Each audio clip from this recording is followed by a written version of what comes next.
Ez ditut nere amets guztiak bete, itxututa haien menpe, ta orain konturatu naiz. Behar dudan guztia zuek denak zarete.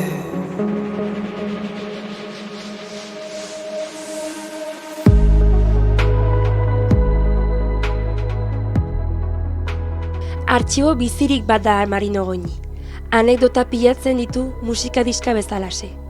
Taleak sortzen, desegiten eta hiltzen ikusi ditu bere ibilbide osoan, naiz eta ez zuen espero txikitan horraino ailegatzea. Irratia egun osoan entzuten zuela etxean dio, eta irratia berea egin zuen, Madril eta Iruñaren artean. Eta bere ametsa baldin bazen diska bat grabatzea, bete eta gainditu du Marino Goñik. Nafarroako eta Euskal Herriko musikaren panoramaren bultzatzaile ezinbestekoa da bera, jakin izan baitzuen zer, noiz eta nola jo musika. Nostalgiaz gogoratzen ditu garai horiek, gaur egun oraindik durundi egiten dutenak.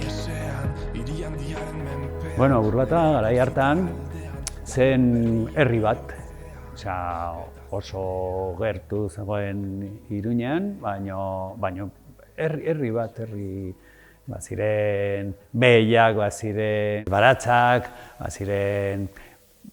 baziren ere fabrikak. Eta gero, 10 urte pasatan gero, bihurtu zen auzo bat, auzo handia eta eraikin erraldoi batekin, eta pasatu zen, begira, 1000 biztanletik 10.000-ra, igual 4 urtez edo 8 urtez gutxi gora bera. Izan zen aldaketa sakona, oso sakona. Eta guk txikitan bizi ginen herri batean bezala, baina gero etorri zen nerabezaroa eta beste puntua hartu ginen, ibiltzen ginen, gora eta bera, eta baratza sartu ginen gauean, adibidez,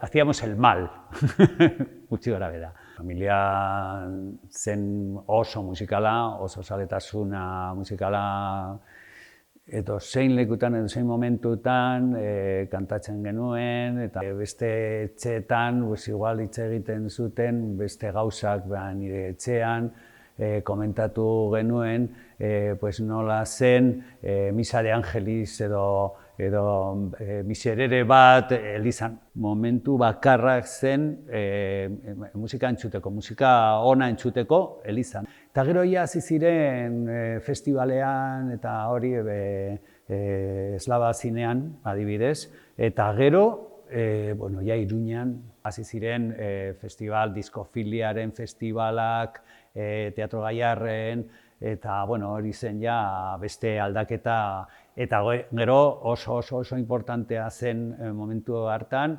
irratia. Irratia zentzuten genuen nire etxean, gure etxean, egun osoa. Egun osoa. Nik nahi nuen gazetaritza, baina gazetaritza bereziki ez ikus-entzunezkoa zientziak. Eta bakarrik zegoen Madrilen, eta fakultate berrian gainera. Eta joan nintzen Madrilera bizitzera eta ikastera. Nire amets sekretu bat zen diska grabatzea. Baina, nun ikasi duzu hori, zinezkoa zen. Eta, sorte ona neukan zen, eta anaiaren medio sartu nuen irrati batean, meritorio hutsa, soldatari gabe, hasi nintzen praktikak egiten. Eta zen herri irratian, la 99.5 delakoa, zen modelo oso berria. Baziren irrati komertziala eta irrati Radio 3 antzekoak. Ensaiatu ginen eredu hori. Ensaio espezializatua estilo musikal batean, ezta? Eta bata sinfonikoa, bestea bluesa, bestea jazza. Eta hasi nintzen, eta niretzat izan zen hori unibertsitate paraleloa, Eta nik ikasi nuen asko irratian, bueno, asko ez, gehiago unibertsitaten baino. Ni ikasi nuen irratian, nire lanbidea. 1997an, giroa Madrilen aldatu zen. Ja, la movida zetorren, oraindik ez nabaritzen, baina la movida zetorren, eta erabaki genuen, joango gara Iruñara, eta jazta. Eta eskatu nuen traslado bat, enpresa berbera zela, Radio Popular de Madrid eta Herri Irratia Iruñan. Eta etorri nintzen, eta nire lana zen beti kontrolista moduan. Eta etorri nintzen Iruña, eta Iruña niretzat izan zen, ireki zen zerua. Bazegoen beste programa bat, Herri Irratian, 99.5 FMA, ziren, más o menos folk bere izena zen. Eta oso interesgarria iruditzen zitzaidan saio hau, zen eta folk, baina folk batean sartu ziren bluesa edo sartu ziren rocka edo kantautoreak, oso irekia ikuspegia zela. Uste dut, irekiagoa, hartan gainera. Eta ni pentsatu nuen, Iruñan egingo dut rockari buruz saioa, baino begirada irekia ere batekin. Eta hori egin genuen, más o menos rock, probatu nuen hiru hilabete gutxi gora bera, eta baimena, ya esan zigun, venga, vamos a hacer el programa, eta bar. Eta erauten zuen 4 urte. Eta, han bildu ginen jende oso atsegina, oso zaleak, rock zaleak amorratua ziren. Adibidez, el Drogas ezagutu nuenan, Josetxo Bitxo ere, Josetxo Ezponda, eta gero Jimmy Tijuana. Eta hasi ginen gainera egiten rock jaialdiak, jaialdi txikia, adibidez, Auzotegin, edo Eslava Zineman Burlatan, edo, hasi ginen ja berotzen eszena rockeroa Iruñean. Eta, hori zen, nik uste dut, oinarriak. Gero eraikin genuen bolada berri bat, adibidez, Kafarnaun, Tensión, Tokamaz, Tubos de Plata, Caifás, Madalena, igual pizka bat estilo zaharra, baina bapatean, estanda bat zen, estanda izugarria zen, eta 80 urtean ondoan, ja etzen hain underground, ja pizka bat jendea, adibidez, Navarrerian edo Alde Zaharran Iruñan, zegoen ja giro desberdinak, kantautoreak eta folk eta politika eta hori, kanpora utzi genuen, eta hasi zen, mugimendu hedonista bat, eta punkiak, rockero, rock urbanoa delakoa. Eta hori izan zen, bapatean hori, estanda bat izan zen, bai. Laguna geneukan zaletasuna, musika zaletasuna, eta Juan Pedro eta Jokinekin egin genuen hirukote bat, eta ziren Los Intrépidos. Hori zen gure lehen taldea, eta hori Zineslava aretoan egin genuen pare bat aldiz, igual, jotzen, eta Karo, 15-16 urteekin, hori zen. Eta gero ja sortu zen beste talde bat, eta desberdina zen, eta zen John Brown 69. John Brown 69 talde bat, folk talde bat izan zen. Karo, ezin genuen erosi instrumento elektrikoak, ez genuen sosarik, eta, folk talde bat egin genuen. Eta ja gainera, zen kutsu bat politikoa hasi ziren, bereziki auzo-zauzo, konpromiso garaian zirela, eta dena gainera etzen legala, ilegala ziren momentua. Baina, bueno, musika eta politika beti lotu dut, eta nik uste dut ispilu bada musika gizartearen ispilu bada. Ziriontan laberinto bat dago, pausoz pauso, norabideak galtzen da. Oztopoak gugeu baldin bagara, norlekike irten biderik aurkitzen.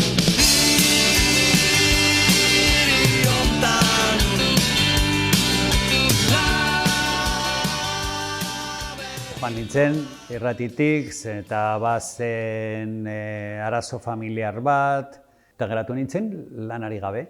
Eta batean agertu zen laguna, eta badago Leitzan leku bat digi moduan. Zu nahi duzu, eta primeran, asteburuan bakarrik lanean, eta gero astean zehar, jaia. Eta joan nintzen Leitzan. Zoritzarrez, 6 hilabete pasata gero, eta itxi zuten diskoteka. Eta geratu nintzen berriz lanik gabe. Eta zer gertatu zen, agertu ziren tipo batzuk, ausart batzuk, montatu zuten lehen estudio profesionala Iruñean, batzeko eta bar. Eta etorri nintzen pizka bat probatzeko, eta ja geratu nintzen hemen. Eta hasi zen nire ibilbide diskografikoa. Grabaketa desente egin genituen hemen. Adibidez, ez dakit, akordeoia, jotak, txisteak, eta gainera maketak, rock maketak. Kaifas, Kafarnaun, ez da la Biblia, da benetakoa. Motos, Ligarza, hori rockari buruz.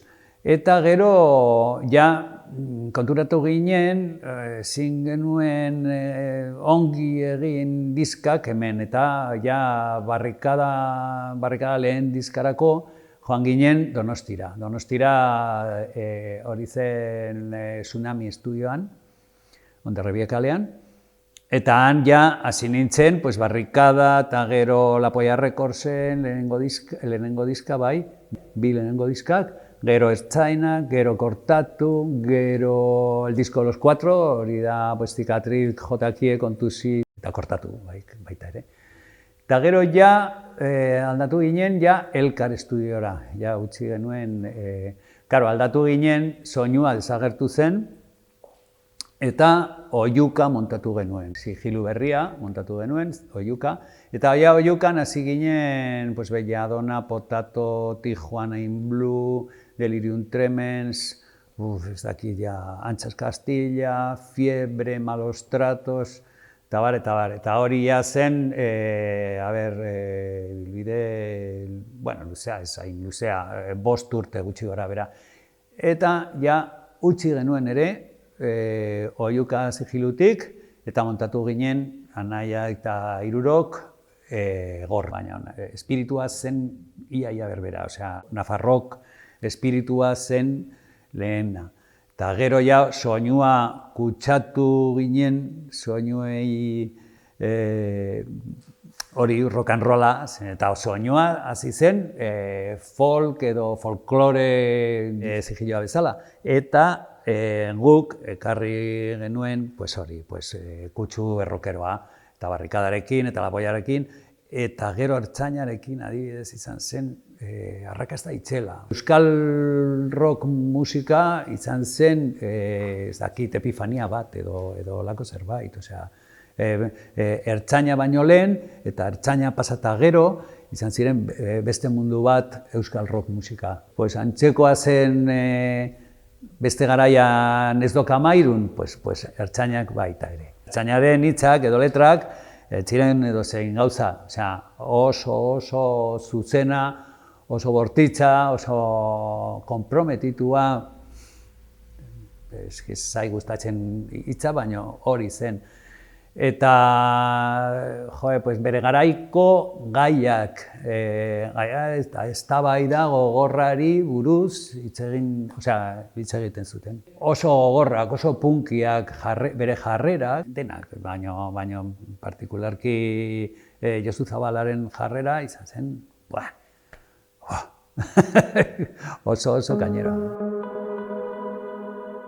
Beste izena zeukan ez zen rock radikalaren manifestua eta zen Plaka Kliken manifestua. Eta klaro, guk ados geunden talde bat, talde kintzailea bat.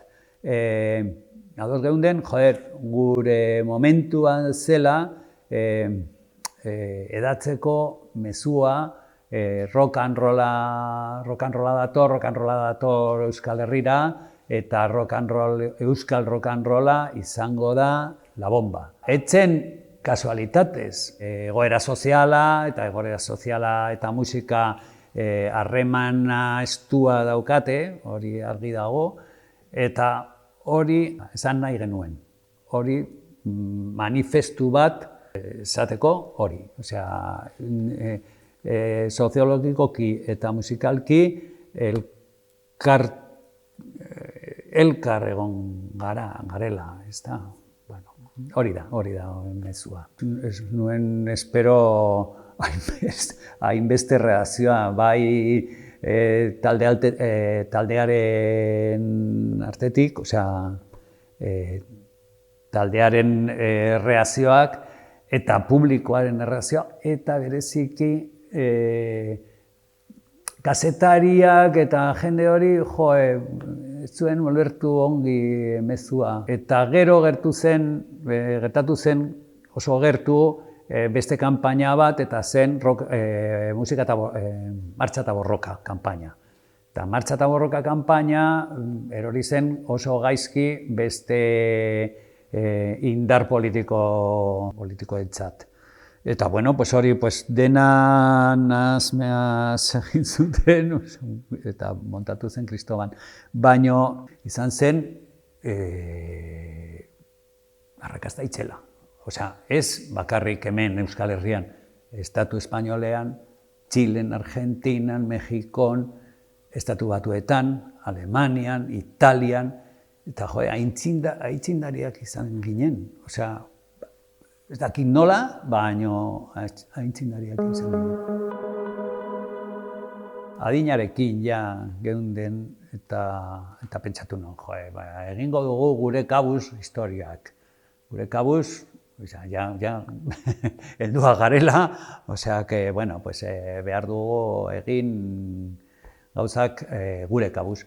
Eta hasi ginen pizkanaka, etzen garai kaskarra izan zen, eta etorri zen krisiak Bartzelonako Olimpiada pasata gero, eta batean krisia agertu zen, kriston krisia agertu zen. Eta, aguantatu genuen, bokadillo jaten, eta diruri gabe, eta etorri ziren etekinak eta onurak, eta adibidez, atera ginen Parabellum, adibidez, izan zen, pizka bat arnaz hartu, gero Urt, oso itzela izan zen baita ere arrakasta, eta gero berehala etorri ziren los guajalotes, Cojon Prieto de los Guajalotes, eta hori zen la bomba. Estatu mailan adibidez izan zen kristona. Ikusten duzu gaur bira, los Guajalotesen bira, dakit, 84ko udan, eta, Montones del Valles, Castellón, Viana, Iruña,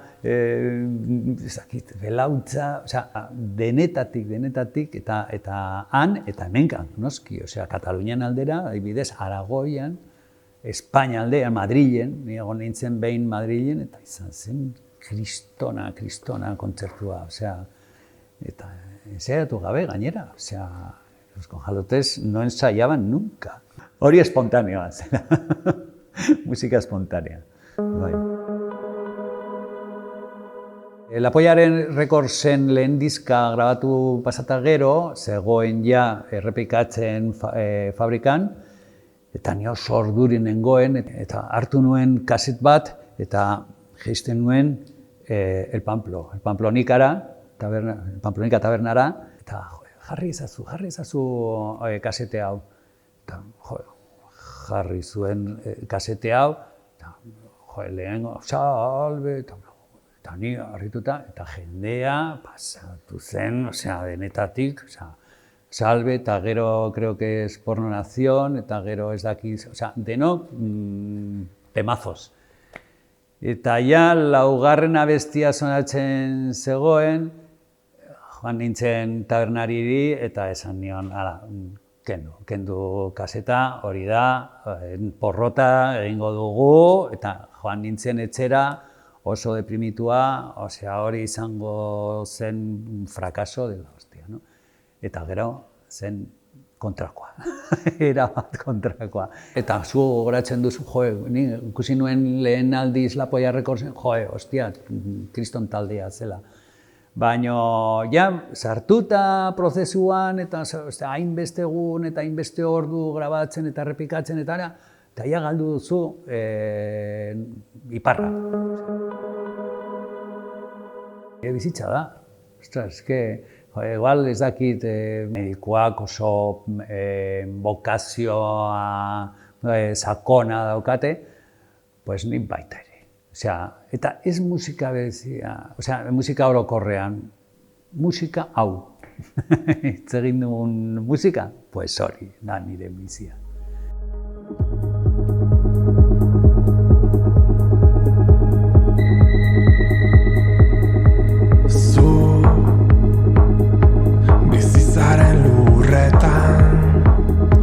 Bezala bizitzeri ez baita inon beharra atzerriratzen banau. Nik ikertzaile amateur izan naiz. Betikoa gordetzen nuen gauzak. Desberdinak, baina rockaren erlazionatu edaka. Hori, daramatza bizitza osoa. Sailkapenak egiten, ez daki diskak, bereziki diskak, eta gero prensa zati batzuk, aldizkariak, komikiak, eta hori. Eta, nire zaletasuna da hori. Sailkapenik gabe, gainera, denok, multzo batean, kolekzionatu nuen asko, gauza asko. Zergatik, nik nire hasieratik musika munduan tokatu zitzaidan egin grabazioa denetatik. Eta hori, ikuspegi irekita daukat musikari buruz. Nire espezialitatea da rocka, baino ikuspegi da musikari buruz, ikuspegia oso irekia da. Ondare pertsonalak, bereziki ondare pertsonalak geratzen diren ondareak, bere etorkizuna da igual zakarrontzira bota. Hori da, gertatzen da maiz hori. Orduan, nahi nuen ja, aspaldianik, ustea nire eredua leku ofiziala, eta zen, artxiboa zen oberena, leku ofiziala, hemen behira, badira dokumentuak, ez dakit, mendetik ona dokumentu ezberdinak, eta gainera existitzen da ja orain archivo de la música y de las artes escénicas delakoa gaztelaniaz, artxibo berezi bat musikari eta antzerkiari dedikatua. Harrera izan zen primerakoa, eta hemen nago, etxean bezala. Etxean bezala, ni partaidea naiz hemen. Eta, niretzat da gogore bat, gogore izugarria da. Hemen dago informazioa. 60ko hamarkada oso interesgarria zen Iruñan rock eszena. Eta ahaztuta zegoela, nik uste dut. Ahaztuta, jende gaztea ezekien ezer hori buruz. Eta pentsatu nuen, igual bilduko gara garaiko artistak, garai hartako artistak, eta egingo dugu elkarrizketa. Adibidez, hau da bat. Lana gainera, nire jarduera da irekia, hil arte. Nik uste dut hil arte egongo naiz hemen saltxeatzen. Erabaki genuen itxi, eta nik ez dut nahi utzi kriston enpresa, ez dakit alabari adibidez, edo ez, bera dauka bere lana, eta utzi genuen. Eta erabakia etzen hain gazki, eta erabaki genuen ere ustea masterrak eta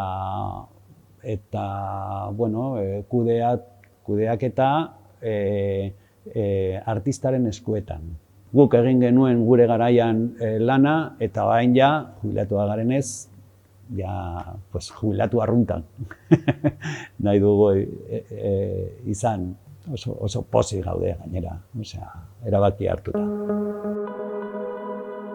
Kaixo Marino, zer moduz? Ongi, eta zu? Ben dago zuri esker hona emateko, minutu batez, mehatxupean nagolako, badakizu. Ja, badakin. Bueno, bai, ni pertsonalki eta Leiotikanekoek zurekin beti eskertuak emango gara, hainbat talde bezala, hainbat talde xume bezala,